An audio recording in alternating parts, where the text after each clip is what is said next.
ஊரா முட்டை நெய்ய என் பொண்டாட்டி கையே என்னன்னா என்னங்க இந்த பாப்பா சம்பந்தமே இல்லாம வசனம் பேசுதுன்னு நினைக்கிறீங்க? நான் சம்பந்தம் இல்லாம பேசலங்க, சம்பந்தத்தோட தான் பேசுறேன்.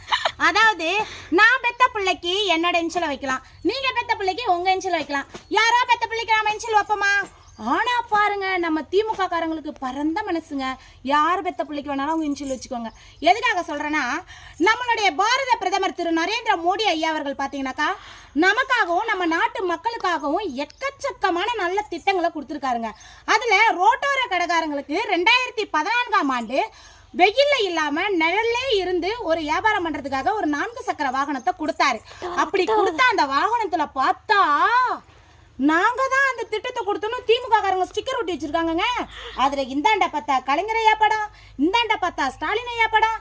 இதெல்லாம் என்னங்க, ஏகப்பட்ட உருட்டாலாம் இருக்கு இது. அதோட மட்டும் இல்லைங்க, இப்ப நிக்ஸாம் புயல் வந்துச்சுல்ல, 450 கோடி நிதியை வாங்கினீங்க. அந்த 450 கோடி நிதியை வாங்கிக்கிட்டு நாங்க தான் 6000 ரூபாய் மக்களுக்காக பணத்தை கொடுத்தோம் அப்படின்னு சொல்றாங்க. அப்ப கூட ஒரு அக்கா காமெடி பண்ணிச்சுங்க, ஸ்டாலின் தவறாரு, நீச்சல் அடிச்சு சொல்ல தாராரு அப்படின்னு சொன்னாங்கங்க. இதெல்லாம் எங்க போய் முடிய போகுதுன்னே தெரியலங்க. நீங்க எவ்வளவு வேணா ஸ்டிக்கர் ஓட்டுங்க, ஆனா எங்க மக்களுக்கு தெரியும் எங்க பாரத பிரதமர் தான் எல்லா திட்டத்தையும் இயக்கிக்கிட்டு இருக்காருன்னு. நன்றி, வணக்கம்.